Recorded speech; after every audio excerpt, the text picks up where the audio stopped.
18 सूत्र का तीसरा अध्ययन, तीसरा उपदेशक, उसका पाठ बहुत सुंदर। जी मार्सा, मथेन वंदामी, अजून 2 मिनिट बाकी है। बाट देखनी है कि चालू कर देवा मार्सा?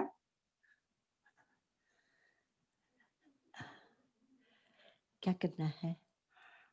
अपना शुरू करते हैं, शुरू करते हैं। जी जी मार्सा, जी। समय हमारी राह देख रहा है। जी हम समय मार्सा, की राह नहीं देखते, समय हमारी राह देखता है। जी जी, समय हमारी राह देखता है, बिल्कुल। मथेन वंदामी मार्सा। और मैं हमेशा कहा करती हूँ कि अगर सत्कर्म करना है तो कल नहीं आज, और अगर कहीं कोई गलत काम करना हो तो आज नहीं कल। जी अच्छे काम को पोस्टपोन नहीं करना है। जी जी मार्सा, जी। नमो अरहन्ताणं, नमो सिद्धाणं, नमो आयर्याणं, नमो वज्रायाणं, नमो लोये सवसाहुणम्। एसो पञ्चनमोकारो सवपावपणासनो, मङ्गलानं च सवेसिं, पढमं हवै मङ्गलम्। मङ्गलानं च सवेसिं, पढमं हवै मङ्गलम्। पढमं हवै मङ्गलम्। आचार्यां सूत्र, प्रथम श्रुतस्कंध, तृतीय अध्ययन, तृतीय उद्देशक। संधि लोगस्य जानिता, आयो बह्यापास, तम हानहन्ता न विघाये, जमिनम् अनन्न मन्नवितिगिच्छाये, पडिलेहाये न करे पावं कम्मम्। किं तत्थ मुनिकारणं सिया, समयं तत्थु वेहाये, अप्पाणं विपसाये। अनन्न परमं नाणि नोपमाये कयायिवि, आयगुत्ते सया धीरे, जाया मायाये जावये। विरागं रुवेहिं गच्छेज्जा, महया खुड्डैहिं वा, आगए गईं परिन्नाय, दोहिं वि अन्तेहिं अधिस्समानेहिं। सेन छिज्जै न भिज्जै न दज्जै न हम्मै, कंचनं सवलोय।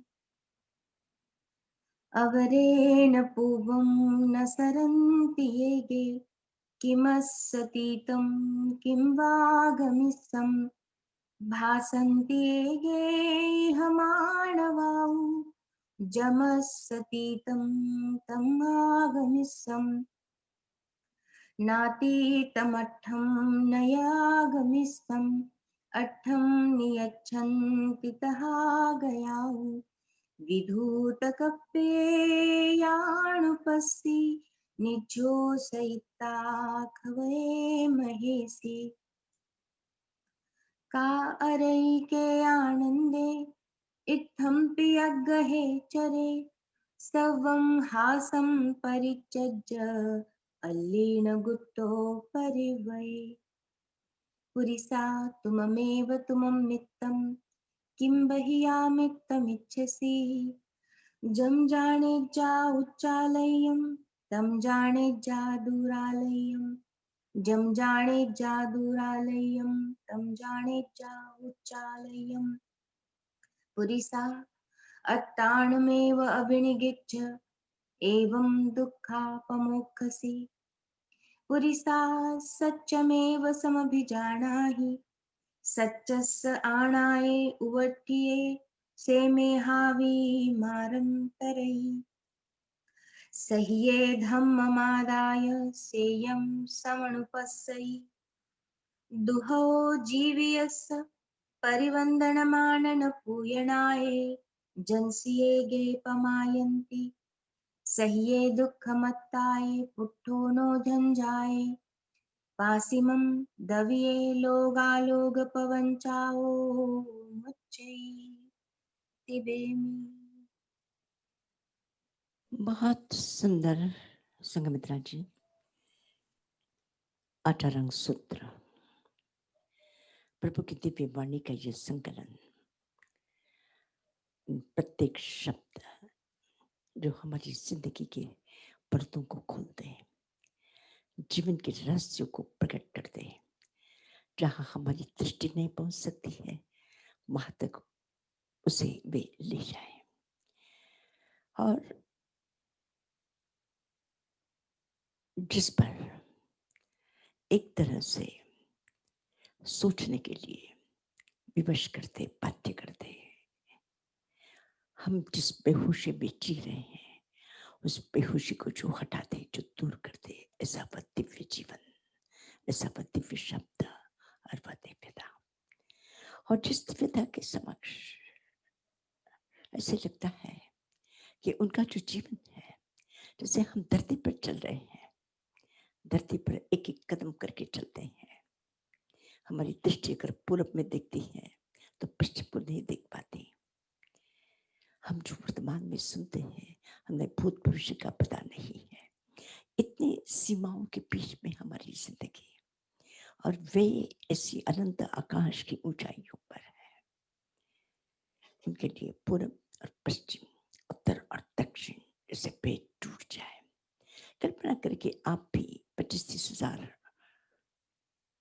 फीट की ऊंचाई पर आप उड़ रहे हैं, और आज आप धरती पर देखते जिसका पूरब और पश्चिम कर रहे थे, वहां पूरब और पश्चिम के भेद मिट चुके हैं। वहां सारे भेद समाप्त हो गए हैं कि उत्तर है, दक्षिण है, पूरब है, पश्चिम है, सारे अभेद। और उस अभेद की स्थिति में जो व्यक्ति है वह आपकी धरती पर जीने वाले व्यक्तियों के लिए भी उन्होंने कहा है। जैसे मैंने पिछले सैटरडे को थोड़ी सी बात की थी, और थोड़े से लोगों के प्रश्न भी है कि उसकी स्पष्टता चाहिए। उसकी स्पष्टता की दृष्टि से मैं आपको क्या बताऊं, मैं यही कह सकती हूँ कि जिसके जीवन में हिंसा और अहिंसा के भेद मिट चुके हैं, हमारे लिए ये सुनना समझना बहुत मुश्किल है कि जहाँ हिंसा और अहिंसा के भेद मिट जाए, जहाँ परिग्रह और अपरिग्रह के भेद मिट जाए, जिनके लिए शुभ और अशुभ के भेद जहाँ टूट जाए, सारी दीवारें जैसे बिखर जाए, और उस अखंड सत्य स्वरूप को जानने वाला उस परम ज्ञाता, उस सत्य दृष्टा की जो वाणी है, उस वाणी को भी कहीं अगर हम समझ पाए, मैं नहीं कहती हूँ कि हम वहां पर पहुंच सकते हैं। धरती पर चलने वाला व्यक्ति धरती पर एक एक कदम रख करके ही चलेगा। और भगवान महावीर ने कहा कि तुम जितना देख सकते हो, जितनी तुम्हारी समझ उसके अनुसार चलो, पर एक दृष्टि और भी है जो ऊंचाई की है, वह हमसे छूट न जाए, वह हमसे अस्पष्ट न हो जाए, वह हमसे दूर न रह जाए। ऐसा न हो जाए कि वह जो उसका एक सत्य का जो एक दूसरा किनारा है, हम जिंदगी के एक ही किनारे को जान सकते हैं। जैसे जन्म और मृत्यु हमारे दो किनारे हैं, हम नहीं देख सकते दोनों किनारों को, दोनों उसको नहीं समझ सकते, नहीं पकड़ सकते हैं दोनों किनारों को। इसी तरह से जो सत्य है वो भी एक किनारा यहाँ है, दूसरा किनारा इतना दूरी पर है, उन दोनों किनारों को हम नहीं समझ सकते हैं, नहीं समझ सकते। और इसके लिए उन्होंने तुमको एक एक जन्म दुख है, मृत्यु दुख है, जरा दुख है, अलग अलग टुकड़े टुकड़े करके उन्होंने कहा है। तो एक तरह से बहुत ऊंची बात है, क्योंकि क्या वो सत्य है, थोड़ा सा आप जानना चाहते कि उनकी दृष्टि से हिंसा और अहिंसा में कोई भेद नहीं है। जानते हो ऐसा क्यों है, क्यों भेद नहीं है, क्यों भेद नहीं? तत्वज्ञान की दृष्टि से न पुण्यम न पापम न यस्यास्ति बंध, जहां पुण्य भी नहीं है और पाप भी नहीं है और बंध भी नहीं है, तो मोक्ष जो है वहां बंध नहीं है। तो जहाँ बंधन नहीं है, मोक्ष नहीं है, पुण्य नहीं है, पाप नहीं, किसी भी प्रकार के विरोधी नहीं, अखंडता क्यों है ऐसा? जैसे कहा कि हम अपनी जिंदगी का एक ही किनारा, एक ही किनारा, एक ही पूरब को जान सकते, पश्चिम को हम नहीं जान सकते।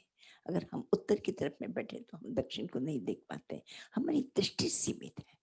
पर जिसकी अनंत दृष्टि है, क्या उन सीमाओं में देख सकेंगे? जैसे एक पदार्थ है, तत्व ज्ञान की थोड़ी सी चर्चा आपसे कर लूं। मैं चाहती हूँ कि आचारांग सूत्र समझने के लिए थोड़ा सा एक आध कदम और थोड़ा सा आगे बढ़ करके जब तक उसको समझने की कोशिश नहीं करेंगे तब तक उस बात को हम पकड़ नहीं पाएंगे। उसका क्या है कि जो इतना तो हमें पता है कि पदार्थ को एक व्यवहार नई की दृष्टि से भी देखा जाता है। जानते हैं किसे कहते हैं व्यवहार? जैसे अभी यहाँ पे इंडिया में जो लोग बैठे हैं वो कह रहे हैं कि इस समय 4:30 बजे, 4:45 बज रहे हैं, और अमेरिका में बैठे हैं उनके लिए समय अलग है, तो वो अपनी तरह से कहेंगे। तो व्यवहार क्या है?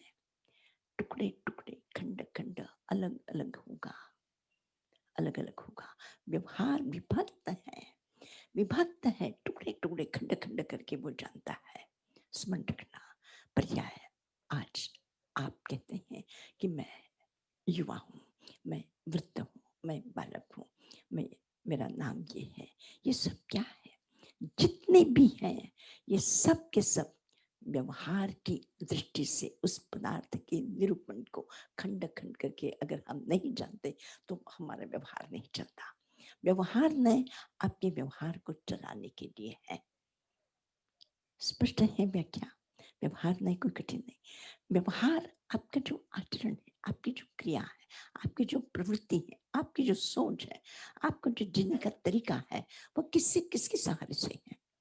किसके सहारे से? व्यवहार से जानना है, व्यवहार में जीना है। व्यवहार से जानना भी है और व्यवहार में जीना भी है। निश्चय का क्या है? निश्चय का, निश्चय को जानना है। निश्चय अखंड है। निश्चय, और जैसे एक द्रव्य और पर्याय, द्रव्य और पर्याय इस प्रकार के दो भेद हैं। जो तो द्रव्य है, द्रव्य की तरफ में जो दृष्टि होती है वो निश्चय की होती है, और जो पर्याय, ऊपर के जो आकार जो बदलते रहते हैं उसकी जो वहां जो दृष्टि होती है वो व्यवहार की दृष्टि होती है। निश्चय द्रव्य को जानता है और व्यवहार पर्याय को, ऊपर के आकार को, ऊपर की परिस्थितियों को, ऊपर के समय को, ऊपर का जो देखता है, जानता है, वो व्यवहार है। निश्चय की दृष्टि से आत्मा मरता है, निश्चय की दृष्टि से आत्मा मरता है। निश्चय की दृष्टि से आत्मा मरता नहीं है। व्यवहार के की दृष्टि से आत्मा क्या होता है? व्यवहार की दृष्टि से जीव जन्म लेता है, मृत्यु करता है, और निश्चय के अनुसार, निश्चय के अनुसार जन्म भी नहीं, मृत्यु भी नहीं, कोई पर्याय, वो केवल ज्ञान स्वरूप उसकी पर्याय है। तो मैं आपसे कहना चाहती हूँ, बहुत स्पष्ट है कि जब आत्मा मरता ही नहीं तो हिंसा है क्या? उनकी दृष्टि से हिंसा है, उनकी दृष्टि से हिंसा है। क्योंकि आत्मा का स्वभाव क्या है? शुद्ध चैतन्य स्वरूप, उसमें राग और द्वेष होता है। जब आत्मा में राग द्वेष नहीं है और सामने की चेतना कोई मरती ही नहीं, हिंसा कहाँ से होगी? जिस व्यक्ति ने निश्चय को पूरी तरह से आत्मसात कर लिया है। बाहर व्यवहार है, पर जो अंदर में चेतना है वो व्यवहार से मुक्त हो चुकी है, और निश्चय जिनके जीवन का एक तत्व बन चुका है, उस रहस्य को जिसने पूरी तरह से जान लिया है, उनके लिए जब आत्मा मरता ही नहीं है और आत्मा में राग द्वेष नहीं है, आई ही बात ध्यान में, उनके लिए राग द्वेष नहीं है।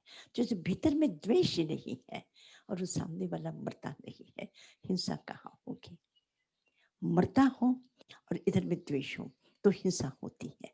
अगर वहां पे हिंसा ही नहीं, परिग्रह, मैं एक बहुत महाराष्ट्र की वो राका और बाका की कहानी आपने वो सुनी ही होगी, परिग्रह और अपरिग्रह को लेकर के। राका बाका दोनों ही पति पत्नी, और एक तरह से उनका जो जीवन था बहुत सात्विक, बहुत धार्मिक, बहुत एक तरह से करना चाहिए प्रभु की भक्ति में वो पूरी तरह से जैसे अपने आप को वो खो चुके। बाका थी, बाका थी, तो वो और राका दोनों ही एक बार एक जगह से जा रहे थे। तो बाका आगे चल रहा था और राका पीछे से आ रही थी। तो बाका क्या कर रहा था कि कहीं किसी की धन की पोटली पड़ी हुई थी, धन की पोटली वहां पे पड़ी हुई थी। तो वह उसको क्या कर रहा था, मिट्टी से उसको डाल रहा था। तो जैसे ही राका पहुंचे, उसने कहा क्या कर रहे हो, क्या कर रहे हो? बोले क्या कर रहा हूँ, कुछ नहीं कर रहा हूँ, बस इसको थोड़ा सा मुझे ऐसे लगा कि मैं तो, ये पराया धन है, पराया धन मिट्टी है, मैं तो इसको छूना भी नहीं चाहूँ, पर बस मुझे ऐसे लगा कहीं तुम्हारा मन इस संपत्ति को, इस धन को, इन गहनों की पोटली को देखकर तुम्हारा मन कहीं विचलित न हो जाए और तुम इसे उठा न लो, इसको मैं ढाक रहा हूँ, इसको मैं ढाक रहा हूँ। जानते हैं उसने क्या कहा? कितनी गजब की बात की, कितनी गजब की बात की कि मुझे शर्म आती है कि आज भी उस धन को धन देख रहे हो तुम और मिट्टी को मिट्टी समझ रहे हो। अब ये और वो अंतर है, मेरी दृष्टि से इसका अंतर ही मिट चुका है। मेरी दृष्टि से संपत्ति का, इस धन का, इस सोने का, इन गहनों का, इन महरों का और इस मिट्टी में कोई अंतर नहीं है। तुम अभी भी पराए धन को धन कर करके उस मिट्टी से ढाकने की कोशिश कर, तुम्हारी दृष्टि से भेद है। अगर एक गृहस्थ भी, एक गृहस्थ साधक भी इतनी ऊंचाई पर जाकर के इतनी दूर तक की उसकी समझ आ सकती कि पराया धन है, ये पराया है, मैं इस पराये धन को, इसको छू नहीं सकता, मुझे चाहिए नहीं, मिट्टी मिट्टी है, ये मिट्टी है। तो मैं कहती हूँ कि अगर भगवान महावीर के लिए वो सोने का सिंहासन और वो जमीन, कोई फर्क है? कोई फर्क है? और कहा हम कहते हैं कि परिग्रह के शिखर पर बैठे, उनके लिए तो परिग्रह का शिखर मतलब वो इतने अलग हो चुके हैं, इतनी दूर निकल चुके हैं कि जहाँ हमारी शब्दों की सीमाएं और हमारी समझ इतनी दूर तक जा सकती है कि नहीं जा सकती हमें नहीं पता। वो इतनी ऊंचाई पर पहुंच चुके हैं कि उनके लिए कहीं कोई भेद नहीं है। तो स्मरण रखना, साधना की ऊंचाई में संसार समभूमि पर आ जाता है, समभूमि पर आ जाता है। तो एक तरह से ये निश्चय है और व्यवहार है, लेकिन जब ये व्यवहार की बात आई है, व्यवहार की बात आई, लोगों ने जानना चाहा कि प्रभु जो दिव्य दृष्टि आपके पास है, आपका जो दिव्य जीवन, उसके समक्ष हम तो अभी बहुत स्कूल में पहुंचे।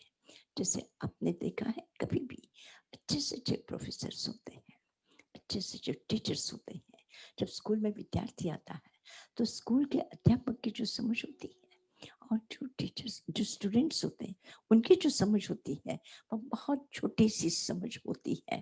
पर टीचर के पास में चाहिए जितना ज्ञान होगा, वो टीचर कौन सी भाषा में सुनाएगा, किस भाषा में बताएगा, किस तरह से बताएगा, कौन सा उनका तरीका होगा? वो कोई बहुत अपने ऊंचे ज्ञान की बातें वो बखारने नहीं बैठेगा। वो कौन सी बात करेगा? जिस तरह से बच्चे समझ सकते हैं, जिस तरह से बच्चों के ध्यान में आ सकता है, वही पद्धति, वही तरीका वो टीचर्स स्टूडेंट्स के लिए यूज करता है, उपयोग में लेता है। तो इसी तरह से भगवान महावीर ने कहा, देखो चलते हुए संधि लोयस जानिता आयो पास, बस उन्होंने कहा कि बस देख लेना, यह संधि है जिंदगी तुम्हारे लिए, ये महत्वपूर्ण अवसर है तुम्हारे लिए।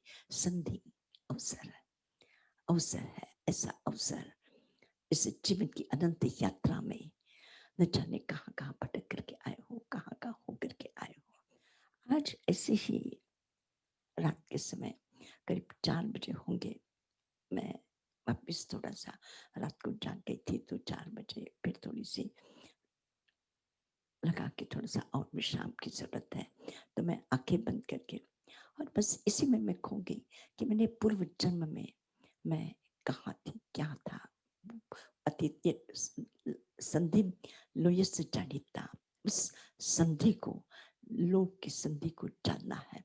तो कौन सा ऐसा तो कहाँ कहाँ किस किस प्रकार से जैसे लगा एक जीवन की अनगिनत यात्राओं में से गुजरते हुए आते आते आते ये जीवन प्राप्त हुआ है, जहाँ महावीर के शब्दों के निकट का सानिध्य हमें प्राप्त है।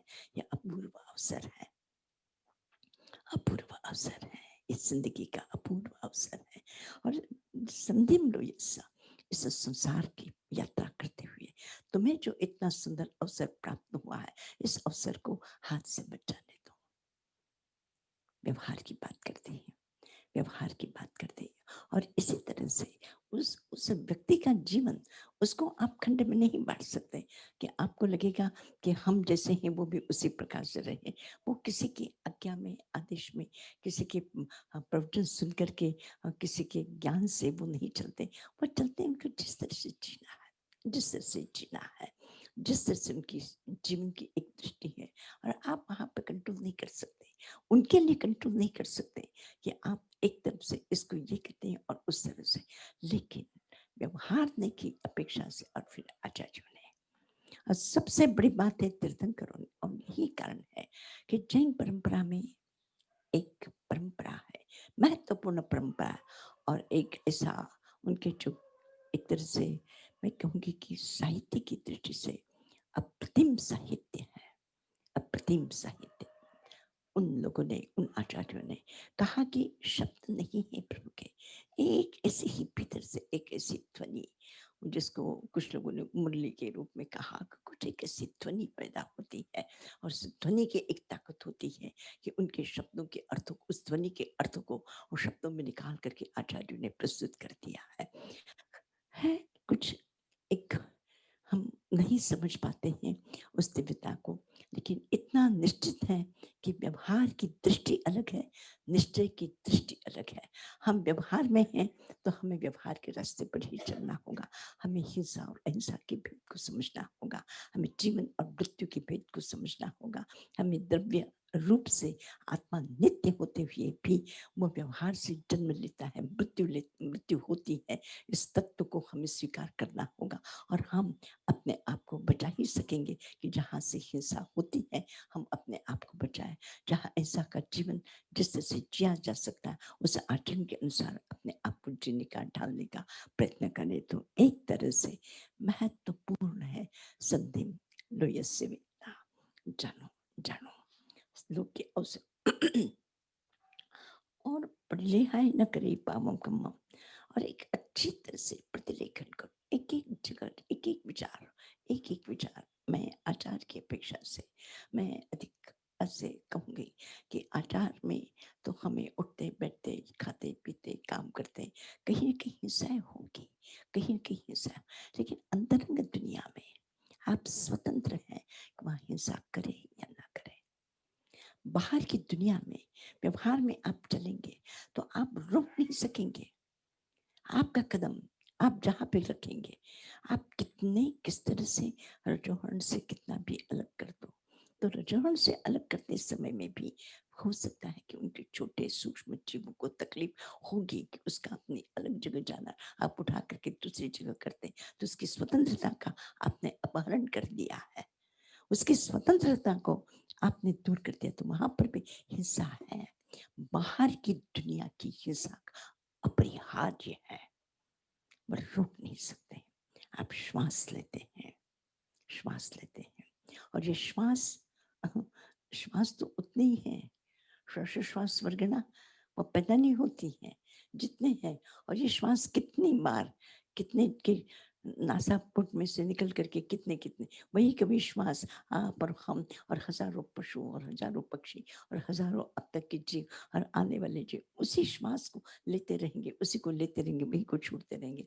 इसी तरह से हमारे शरीर के अवयवों को भी हमने लिया छोड़ा, दूसरों का शरीर छूटन है, ये श्वासोश्वास भी छूटन है। ये शरीर का ग्रहण करना भी छूटन है, दूसरों का छोड़ा हुआ ही हम ग्रहण कर रहे हैं और अनंत काल से। तो एक तरह से इस जीवन में ये जो प्रक्रिया है, इससे व्यक्ति बच नहीं सकेगा। हिंसा से व्यक्ति बच नहीं सकता, परिग्रह से व्यक्ति बच नहीं सकता, उसको तो लेना ही पड़ता है, शरीर के लिए लेना ही पड़ता है, तो आप बच सकोगे। और बस यही सबसे बड़ी बात है कि बाहर की दुनिया में आप अपने आप को हिंसा से पूरी तरह से मुक्त नहीं कर सकोगे, न परिग्रह से मुक्त कर सकोगे। शरीर की तो लेना ही पड़ेगा, श्वास तो लोगे, श्वास तो लोगे ही। ये परिग्रह है कि क्या है, अनुग्रह है उस पर, अनुग्रह है या परिग्रह है? ये आप किस पर उपकार कर रहे हैं या ये आसक्ति है, आपकी पकड़ है, आपको जीवन जीना है तो आप श्वास लेते हैं, ये परिग्रह है। आप पराई चीज को ग्रहण करते हैं, इसका मतलब है परिग्रह। तो आप बच सकेंगे, परिग्रह से आप बच नहीं सकोगे, आप हिंसा से भी बच नहीं सकोगे बाहर की दुनिया में। पर भगवान कहते हैं अंतरंग दुनिया में आपकी वहां पे स्वतंत्रता है बस। और इसीलिए आंतरंग जीवन की शुद्धि के लिए कहा कि बस कितना सुंदर है, परिलहिता, परिलहिता, देखो, प्रतिलेखन करो, भीतर और बाहर को अच्छी तरह से जान लो, भीतर और बाहर को अच्छी तरह से समझ लो कि भीतर में हिंसा नहीं करके भी एक बहुत सुंदर सादा का जीवन जी सकते हो। और वो कौन सा कारण है? दो ही कारण है, दो ही कारण है, राग और द्वेष, दो ही कारण है। जो हम पाप कर्म करते हैं, किसके कारण करते हैं? किसके कारण? या तो हमारे कहीं न कहीं परिबंधन मानन पूयनाए, बस बराबर भगवान ने कहा कि बस कभी स्वार्थ के लिए, कभी अपने यश की कामना के लिए, कभी सम्मान प्राप्त करने के लिए, और न जाने दुनिया की किन किन बातों को लेकर के तुम हिंसा करते हो। भीतर से अगर चाहो कि मुझे हिंसा नहीं करनी है, मुझे किसी के प्रति भी इस प्रकार की घृणा से मैं कभी भी दुष्कर्म नहीं करूंगा, घृणा के साथ में मैं किसी के साथ में भी दुर्व्यवहार नहीं करूंगा। और का अरई के आनंद है पुरुषार्थम किम भैया मित्र से। जब तुम्हारी एक आसक्ति है कि तुम एक तरह से यह मेरा मित्र है, यह मुझे चाहिए, इसको मैं प्रेम करता हूँ, इसके लिए मैं सब कुछ करूंगा, और फिर बाहर की दुनिया के लिए उसका सारा का सारा उतर जाता है। गजब की बात है, गजब की बात है। और एक तरह से ये एक सूत्र और शास्त्र, अठारह सूत्र के इतने महत्वपूर्ण सूत्र है कि मैं आपसे क्या कहूँ कि मैं जब जब इन सूत्रों के पास में से गुजरती हूँ तो ऐसे लगता है कि कोई अपना दुनिया का प्रिय से प्रिय व्यक्ति भी इतनी गहराई में उतर करके उसको प्रेम है, और प्रेम होने के बाद में भी कहता है देखो मृत्यु निश्चित है तुम्हारी। हम अपने प्रिय व्यक्ति को कोई मरने की बात नहीं, मरने की बात मत करो। और वो कहते कि इतना प्रिय होते हुए भी, इतना संसार के तमाम प्राणियों के प्रति प्रेम होते हुए भी कहा कि तुम्हारा जीवन का एक दिन एक किनारा लगना ही है, इस किनारे पर हो, उस किनारे पर तुम पहुंचोगे। संधिम बीतता, इसीलिए एक छोटा सा अवसर है बीच का, न जाने कितना समय पीछे गुजर चुका है, न जाने आगे कौन सा समय किस परिस्थिति में गुजर जाएगा उसका पता नहीं। अभी छोटा सा समय है, एक छोटा सा अवसर है, उस अवसर का तुम उपयोग कर लो, उस उपयोग कर लो। और उसी दृष्टि से कहा है महत्वपूर्ण है कि भैया मित्र से कहा बाहर में अपने लिए सुख खोजोगे, बाहर की दुनिया में कहा अपना कल्याण करोगे, बस अपने ही अतान में समझाने, तुम स्वयं अपने आप को जान लो, और अपने आप को जान करके अपने भीतर की कचरा, भीतर की हिंसा, भीतर की घृणा और नफरत, उससे अपने आप को क्या कर दो, उससे अपने आप को हल्का कर दो, हल्का कर दो। गधे हो, भार ढोगे दूसरों का,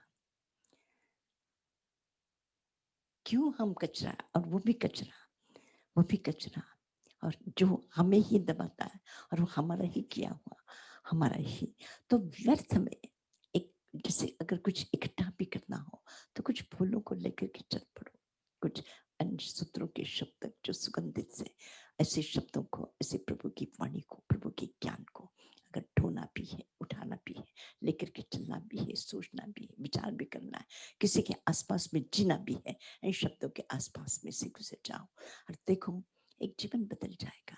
जीवन की मस्ती अलग होगी, जीवन का आनंद ही कुछ और होगा। और जहां जिस क्षण जहां भी बैठेगा उस दुनिया से उसकी तरफ में सुख की धाराएं, सुख का प्रवाह चारों तरफ से बहता हुआ तुम अनुभव कर सकोगे। दुखी हो तुम अपने कारण से, द्वेष के कारण से दुखी हो, स्मरण रख लेना, द्वेष के कारण ही दुखी बनता है। द्वेष निकल जाए संसार में से, तुम्हारे आसपास की दुख की ज्वालाएं, दुख की आग, दुख का तपन, दुख की परेशानियां, वे सब अपने आप क्या हो जाएंगे, वे अपने आप देख लो। कम से कम 24 घंटा के लिए प्रयत्न करके देख लो, और 24 घंटा के अंदर में एक छोटा सा प्रयत्न करके देख लोगे तो उसी में तुम्हें महसूस हो जाएगा कि तुम्हारे जीवन में एक नए तरह का एक परिवर्तन आया है। हम जिसको हम सामयिक कहते हैं, सामयिक करने के पीछे क्या उद्देश्य था कि तुम लगातार नहीं कर सकते हो, कुछ एक थोड़ा सा समय दे दो और उस समय के साथ में बैठ करके, उस समय के साथ में बैठ करके किसी भी तरह से अगर तुम सोचोगे उतने छोटे से समय के लिए, एक आध दिन, ये जो औषध था ये था कि 2 दिन तुम सारी दुनिया में चक्कर लगा करके आते हो, एक दिन अपने लिए बैठो, अपने लिए सोचो, अपने लिए विचार करो। तो एक महत्वपूर्ण ये शब्द है आचारांग सूत्र के, जो हमारी जिंदगी को एक तरह से खोल देता है कि जीवन किसका है, जीवन किसका है, जीवन कोई भागीदार है, कोई आपके जीवन का हिस्सेदार है, कोई आप उसको टुकड़ा करके किसी को दे सकोगे या किसी का टुकड़ा ले सकोगे। तुम्हारी जिंदगी में जितना है उतना है, न तुम किसी को दे सकते हो, न तुम कभी किसी से ले सकोगे। तुम्हारी जिंदगी जितनी है उतनी ही तुम्हारे पास में। उस समय को, उस समय का जितना अच्छा से अच्छा उपयोग कर सकोगे तो तुम्हारी दिव्यता भीतर से ऐसे प्रकट होनी शुरू हो जाएगी और तुम्हारे लिए चारों तरफ से सुख की धाराएं बहने लगेगी और तुम्हारा बस किन तथा फिर उसके लिए सोचना क्या है। हाँ, कुछ कोई कारण नहीं है दूसरा, तुम ही कारण हो संसार के दुख के और सुख के कारण भी तुम ही हो। और क्या सोचना है, क्या सोचना है। और एक महत्वपूर्ण सूत्र है, महत्वपूर्ण सूत्र है, पुरिसात्तममेव त्वममित्तम् अत्तानमेव अभिनिकीच एवं दुःखापमुच्यसे। तुम अपने ही स्वरूप को जान लोगे, अत्तान में और किसी बाहर की दुनिया को, स्वर्ग को जानो, कि मोक्ष को जानो, कि नव तत्व को जानो, कि द्रव्य को जानो, कि निश्चय व्यवहार को जानो, कुछ नहीं कहा, किसी को नहीं, बस अत्तान में स्वयं को ही जानो। दुखापमुच्य से, दुखों से मुक्त हो जाओगे। सारी ये जो हम समझते हैं कि तत्व ज्ञान से हमारी समझ बढ़ जाएगी, यहाँ तो आकर के आपके सारे उन जो बाहर का जाल अपने फैला करके रखा है, उन सारे जाल को जैसे तोड़ करके का अत्तान में अभिनिकीच, स्वयं को जानो। और जिस समय तुम स्वयं को जान लोगे, दुखापमुच्य से, संसार के तमाम दुखों से मुक्त हो जाओगे। ग्रंथों को जानकर नहीं, सिद्धांतों को जान करके नहीं, तत्व ज्ञान को जान करके, स्वर्ग और मोक्ष की परिभाषा करके नहीं, निश्चय और व्यवहार के जाल में फंस करके नहीं, स्वयं को जानो। और स्वयं को जानने के लिए बस यही होता है कि स्वयं को जानने के लिए फिर हमें क्या करना पड़ता है, दूसरों को मत जानो तो स्वयं को कैसे जान सकोगे। जब हमको ये कहना होता है कि पेपर है, तो जब हमको कहना पड़ता है ये पेपर है, तो इसका अर्थ क्या है, इसका अर्थ कि पत्थर नहीं है, इसका अर्थ है कि जमीन नहीं है, इसका अर्थ है कि कपड़ा नहीं है। तो वो नहीं है, पर ये है, अताणम है कि तुम स्वयं आत्मा हो। तो इसका अर्थ है कि मैं जड़ नहीं हूँ, मैं शरीर नहीं हूँ। हम दोनों साथ रहते हैं, साथ रहते हैं, पर दोनों के स्वभाव भिन्न है, इसको समझो। मैं और शरीर दो क्या है, क्या रहते हैं, क्या रहते हैं, पर साथी है, साथी है, साथी है। साथ में रहते हैं, दोस्त हैं, दोस्त हैं, साथ में रहते हैं, पर जो मैं का स्वरूप, मैं का स्वभाव वो अलग है, और शरीर का स्वभाव, शरीर की डिमांड कुछ और है, मैं की डिमांड कुछ और है। यद्यपि उन दोनों ने इतनी बड़ी घनिष्ठता की, मैं का अर्थ शरीर कर लिया, शरीर का मतलब मैं हो गया है, लेकिन वस्तुतः इन दोनों के स्वरूप को अगर जब देखोगे तो मैं का स्वरूप, मैं की परिभाषा, मैं क्या है, मैं बिल्कुल अलग है और शरीर बिल्कुल अलग है। मैं छोटी सी बात करती हूँ कि जब बचपन से आपने मैं कहना शुरू कर दिया था, वृद्ध होने तक आप मैं ही कहते, न मैं छोटा होता है न मैं बड़ा। मैं कितने साल का है, शरीर कितने साल का पता है, पर मैं कितने साल का है। तो कहाँ स्वभाव की भिन्नता है, मैं का स्वभाव भिन्न, शरीर का स्वभाव भिन्न, जो दोनों का स्वभाव ही भिन्न है, तो दोनों की दोस्ती का साथ रहते हैं, पर दोस्ती नहीं हो सकती। उसको छोड़ करके चला जाता है, चला जाए, वो उसका पड़ा रहता है बेचारा, कहीं किसको गाड़ देते हैं, कोई पकड़ करके जला देते हैं, उठा देते हैं, खत्म कर देते हैं, उसको रखते भी नहीं अपने साथ में, अपना क्या करके रखा था उसी को बाहर किनारा कर देते हैं। कौन रखता है? ये जो शरीर और मैं, ये दोनों ही अलग हैं। बस इसलिए अताण में समझने की इच्छा, बस आत्मा को स्वयं को जान लो, तो तुम दुखापूर्ण जैसी जिंदगी के तमाम दुखों से मुक्त हो सकोगे। महत्वपूर्ण है संयम, सुनो बस संयम। और कौन कौन व्यक्ति इस प्रकार से उस परम तत्व को जान सकता है? संयम, श्रेयम, जो कल्याण है, अपना कल्याण किसका है? दुनिया का कल्याण करने चले हो, दुनिया को ज्ञान देने में चले हो, दुनिया को सुखी बनाने के लिए चले हो, दुनिया का उद्धार करने के लिए निकले हो, इस संसार में तुम्हारे नाम को बचाने के लिए चले हो। पागल हो गए हो, पागल हो गए। दुनिया में इस हजारों लाखों करोड़ों अनगिनत लोग इस संसार में से विदा हो चुके हैं। किसने किसको पकड़ करके रखा है? कोई नहीं पकड़ता। आए और बिल्कुल हवा के झोंके की तरह, जैसे एक हवा का झोंका आता है और निकल जाता है, वो वापिस लौट करके नहीं आता।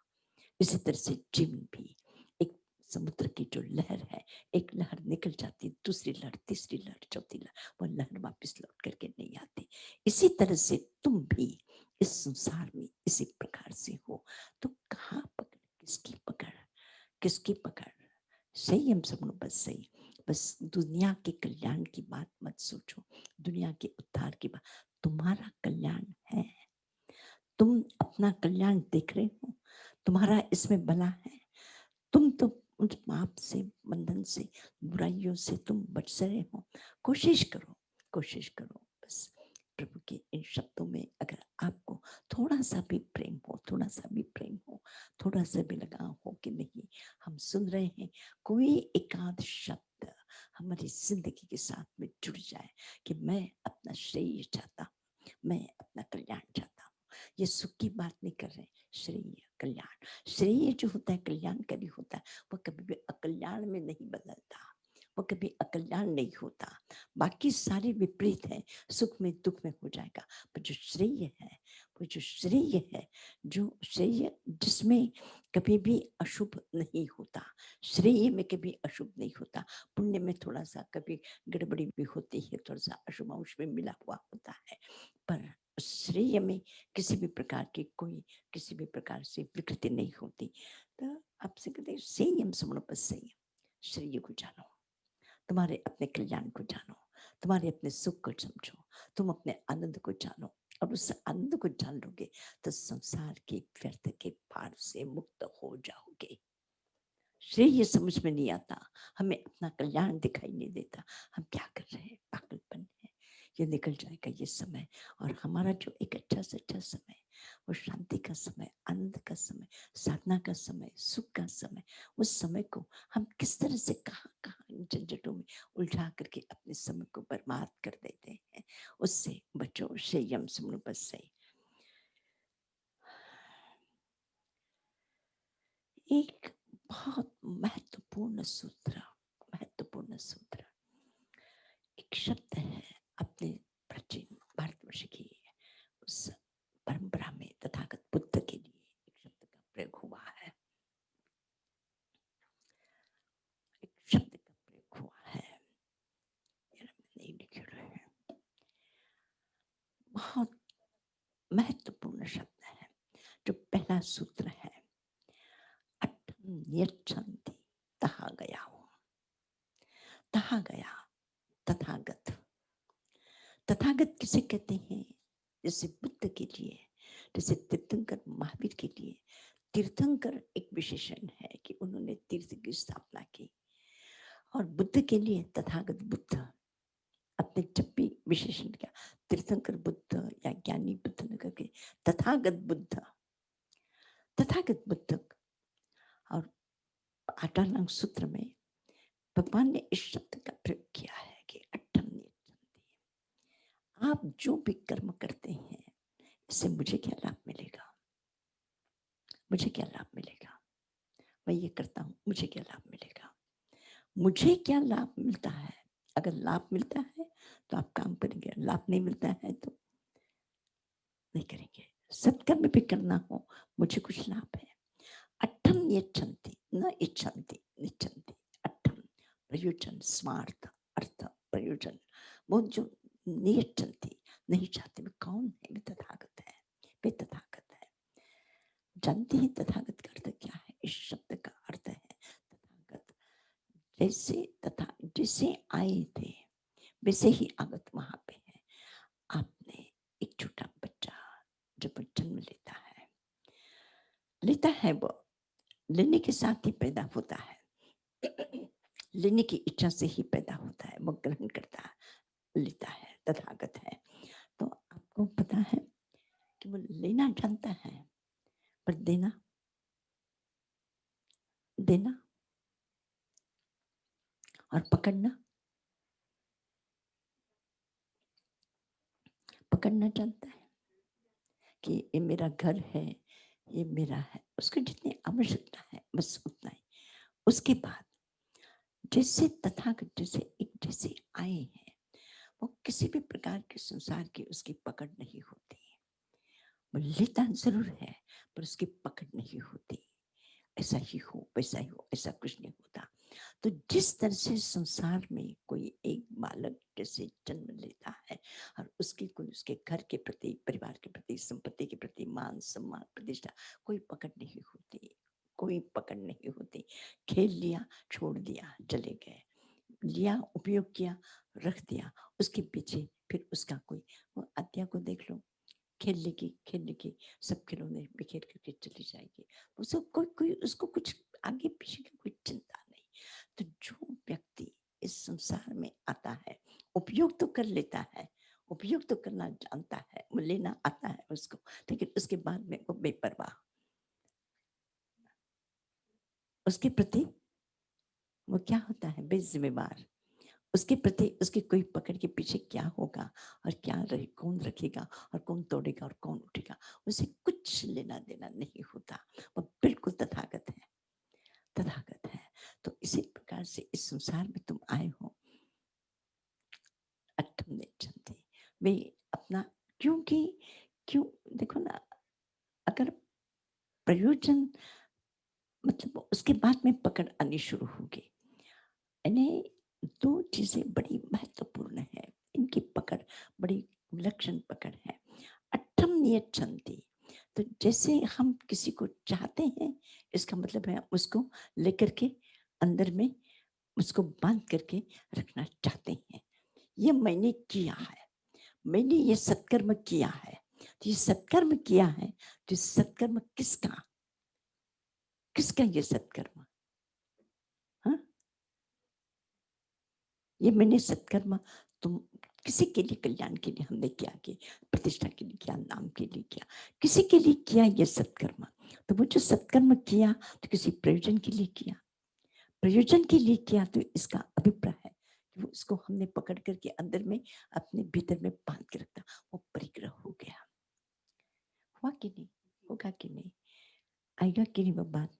जैसे ही हमने किसी लक्ष्य को लेकर के कहीं हमने कुछ किया, तो करने के साथ ही वो सारी चीज की पकड़ हम क्या करेंगे, अंदर में ले जा करके उसको पकड़ कर करके, देखो मैंने इसके लिए ये किया, मैंने उसके लिए ये किया, मैंने उसके लिए ये दिया, उसके लिए मैंने ये काम किया, उसके लिए ये किया। किया क्यों? कोई ना कोई तुम्हारा स्वार्थ है, स्वार्थ है, इसके लिए किया। और इसीलिए स्वार्थ के लिए की हुई वस्तु को तुम्हारे भीतर का क्या बन जाएगा? परिग्रह बन जाएगा। स्वार्थ के लिए किया हुआ सत्कर्म तुम्हारा बंधन बन जाएगा, और तुम वो बांधे या ना बांधे, तुम बांध करके रखोगे, तुम उसके साथ चिपक जाओगे। क्या होगा वो?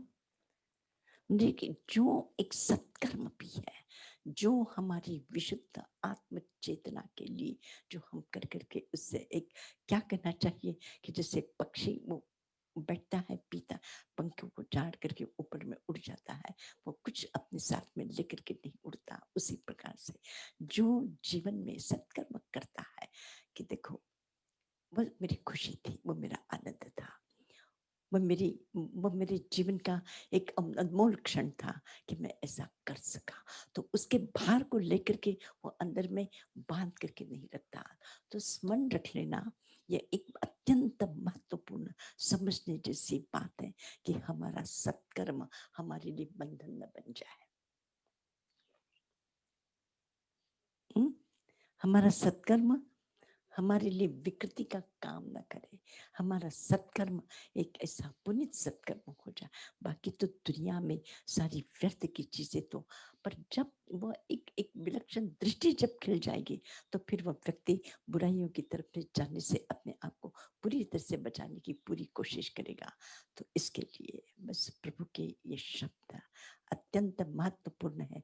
अट्ठम यच्छन्ति, वो प्रयोजन को लक्ष्य के साथ में वो व्यक्ति नहीं चलता। वह सहजता से उसकी जिंदगी है, सहजता से। वो जैसे फूल है, वो डाली पर खिलता है, कौन उसकी गीत गाता है उसके लिए, कौन उसकी तारीफ करता है, कौन उसके आकर के उसके पास में बैठता है कि तुमने इस सृष्टि के सौंदर्य को बढ़ा दिया है, इसलिए तुम थोड़ा सा धन्यवाद भी दे दो। वो फूल करता है? ऐसा नहीं करता, ऐसा नहीं करता। तो पर मनुष्य मुझे तो कभी कभी मैं पेड़ों को देखती हूँ, हजारों पेड़ हैं यहाँ पे, हजारों लाखों फल देते हैं, फूल खिल जाते हैं, लाख हजारों गुलाब के फूल चारों तरफ में यहाँ पे खिले हुए हैं। तो मैं उनकी तरफ में देखती हूँ, तो मैं सोचती हूँ कि अगर हमारी जिंदगी में एक गुलाब का फूल खिल जाए तो हमको लगता है हमारे न्यूज़पेपर में नाम आ जाना चाहिए, हमारा न्यूज़पेपर में नाम आ जाना चाहिए, हमने ये सत्कर्म किया, इसका लिखा जाना चाहिए, इसको अखबार में आ जाना चाहिए, इसकी चर्चा करना। वो नहीं करेंगे तो हम जा करके हो करके कहेंगे कि देखो तुमने ये काम किया था, वो किया, वो किया, वो किया। हजारों फल लग जाते हैं, हजारों फल पेड़ों पर लग जाते हैं, और वो देते हैं, जीवन देते हैं, जीवन देते हैं। पर वृक्ष देता जाता है प्रतिवर्ष, कोई उसको गीत गाने वाला है, या उसको तोड़ने वाला है, या उसको काटने वाला है, या उसको नुकसान पहुंचाने वाला है, उसकी कोई किसी की फिक्र किए बिना वह वृक्ष प्रतिवर्ष हजारों फलों को लुटाता है, लुटाता है, वो देता है, देता है। मनुष्य एक उस इन शास्त्र के शब्द कठिन लगते हो तो उस पेड़ के पास में जाकर के थोड़ा सा देख लो, उस छोटे छोटे पौधों के पास में जाकर के देख लो। कुछ नहीं देता तो ऑक्सीजन तो देता है, आपको जीवन देता है। फिर भी और कितने सारी जब तक जीत रहे हैं, कभी रोते हुए नहीं जीते हैं, कभी गालियां देते हुए नहीं जीते हैं, कभी मैं तू करके कि तू ऐसा किया, तुमने ऐसा किया। जब देखो सर्व संसार में इस जो एक तरह से कोलाहल है, इस बुराई से, इस कोलाहल से प्रकृति ने जितने उपद्रव नहीं है, उपद्रव प्रकृति जितना नहीं पैदा करती, उससे ज्यादा ये पुरुष, ये इंसान उपद्रव पैदा करके दुनिया को दुखी बना रहा है। करने को तो कहते हम सुख के लिए प्रयत्न करते, लेकिन इस उपद्रवी इंसान ने, इस उपद्रवी इंसान ने संसार में जितने दुख, विषाद, अशांति, कष्ट, परेशानी, रुदन पैदा किया, ऐसा शायद दुनिया का और दूसरा कोई प्राणी इस संसार में नहीं है। एक तरफ में कहा संधि, तुम संधि को जान सकते हो, तुम अवसर को जान सकते हो, इतनी जीवन की ऊंचाई तक तुम पहुंच सकते हो। तो इस तरह से इतना अच्छा जीवन तुम्हें प्राप्त हुआ है, कहा उस दुनिया के भार में अपने आप को। कितने सुंदर शब्द है प्रभु के। बस जन से एक ही मान थी, बस परमात्मा करो, परमात्मा करो। और बस यही से हुमुनि प्रेरणायकम में, बस जैसे हमने पीछे पढ़ा था कि वही परिज्ञात कर्मा है, वही ज्ञानी है जिसने अपने कर्म को, अपने जीवन को, अपनी प्रवृत्ति को, जहाँ एक एक प्रवृत्ति पर जिसकी दृष्टि है, जीवन के एक एक कदम पर जिसकी दृष्टि है, एक थोड़ी सी गलती हो जाए फिसलने में देर नहीं लगेगी, थोड़ी सी दृष्टि इधर से उधर हो जाए ठोकर खाने में देर नहीं लगेगी, इधर उधर हो जाए नुकसान करने में कोई विलंब नहीं लगेगा, और फिर वापस मुड़ करके आने का सुंदर अवसर, सुधारने का अवसर मिलेगा कि नहीं मिलेगा पता नहीं। इसलिए स्मरण रखो, बस ये अवसर है, ये जिंदगी इतना सुंदर अवसर है कि इस जीवन को जितना अधिक से अधिक सुंदर बना सको बना लो, अपना अवसर है। बहुत महत्वपूर्ण है यह अठारंग सूत्र का कि बस जैसे एक बालक का जीवन है, बालक जैसे है वो कोई पकड़ करके नहीं रखता, उसकी पकड़ जैसे कुछ नहीं होती, जैसे आए हैं वैसे ही जीवन है, बचपन का जीवन। तथागत कहते हैं बालक का जीवन, तथागत करते कि बालक जैसे बुद्ध जैसे वैसे ही थे। एक बालक की जगह से बुद्ध को कहा कि देखो भाई हमको सुनना है तो ठीक है सुन लो, और नहीं सुनना, मैं नहीं सुनना चाहता, अच्छा ठीक है। और ये जीवन एक तरह से क्या है, पहले दुख है और दुख से मुक्त होने का उपाय है, छोटा सा शास्त्र है, छोटा सा शास्त्र है। ये दुख है, तुम्हें है दुख तो तुम दुख से मुक्त हो सकते हो, तुम दुख से अलग हो सकते हो। तो एक छोटा सा शास्त्र एक बालक की तरह समझाया है, वो ज्ञान है। तो मैं आपसे कहूंगी कि आपके लिए भी भगवान ने यही कहा है कि बस जीवन को क्या कर दो, क्या कर दो, क्या कर दो, जीवन को आनंद से भर दो, जीवन को विकृतियां ना आए, जहां से जिस जगह से आ जाए वो दरवाजा बंद करना सीख लो। जहां से तूफान आता है, जहाँ से आंधी आती है, जहाँ से कचरा आता है, जहाँ से धूल आती है, जहाँ से धूप आती है, जहाँ से शोर गुल आता है, कर दो वे सारे दरवाजे बंद, क्योंकि तुम ही अंदर से दरवाजे बंद कर सकते, दूसरा नहीं कर सकता, दूसरा नहीं कर सकता, क्योंकि सारे दरवाजे भीतर से खुलते हैं, सारे दरवाजे भीतर से बंद होते हैं। उन सब का बाहर में कोई पण व्यक्ति जिम्मेदार नहीं है। तुम्हारी जिंदगी का जिम्मेदार केवल केवल तुम ही हो। इतनी स्वतंत्रता, इतनी स्वायत्तता, तुम किसी ईश्वर की गुलाम नहीं हो, तुम किसी दूसरे व्यक्ति के गुलाम नहीं। बाहर से कोई गुलामी हो सकती है, पर भीतर के जीवन की अच्छाइयों को तुम ओपन करने में तुम्हारे लिए कहीं कोई बंधन नहीं है।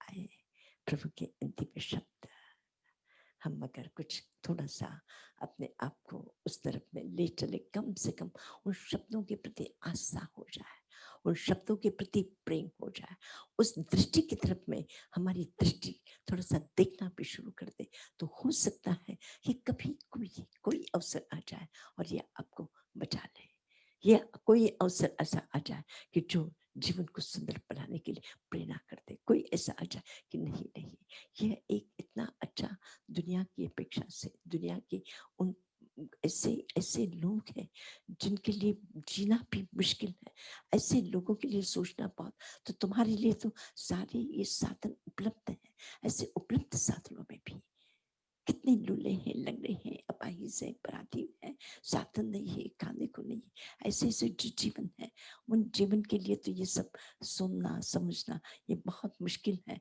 पर कम से कम तुम तो हो, तुम्हारे पास में संधि है, अवसर है। उनके पास अवसर नहीं, रो सकते, पर तुम्हारे पास में अवसर है। उस अवसर का दुरुपयोग मत कर लो, मत करो। संधि मिलता, इस अवसर को खो मत।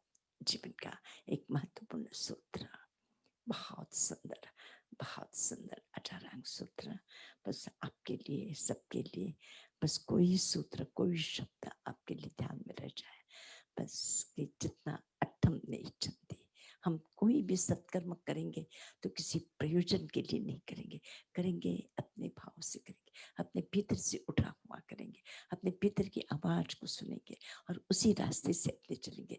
इतना भी अगर हम कर सके तो बाकी बहुत सारी चीजें अपने आप सार्थक हो जाएंगी, अपने आप सार्थक हो जाएंगे। इधर में किसी प्रयोजन के बिना तुम सत्कर्म करोगे तो सारे अर्थ तुम्हारे सिद्ध होंगे। बहुत सरल उपाय है, बहुत सरल उपाय। वह आपका स्वभाव बन जाएगा, आपका जीवन बन जाएगा। आपकी सुगंध बन जाएगी, आपका जीवन का सौंदर्य बन जाएगा। बस आपको अपने जीवन की सफलता का थोड़ा सा एहसास होगा कि मैं इस संसार में पैदा हुआ हूँ, मैं जिया हूँ, और मैंने उस प्रभु की वाणी को अपने जीवन में उतार करके मैंने उसे सार्थक करने की कोशिश की है, और उसे शब्दों को सार्थक करने से मेरा जीवन भी सार्थक हुआ है, ये समझ आपके भीतर में जगेगी। बहुत बहुत धन्यवाद। कोई प्रश्न? 5 मिनट का समय है आपके लिए।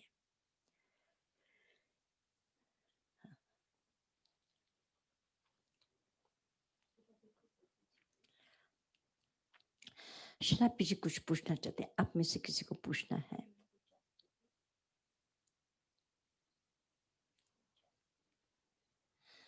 पूछ ले, कोई हरकत नहीं, दोहराई दूल्हा।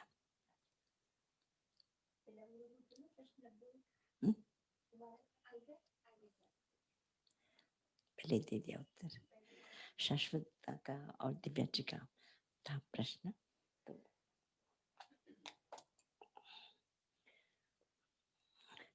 आपका कोई प्रश्न है आप लोगों में?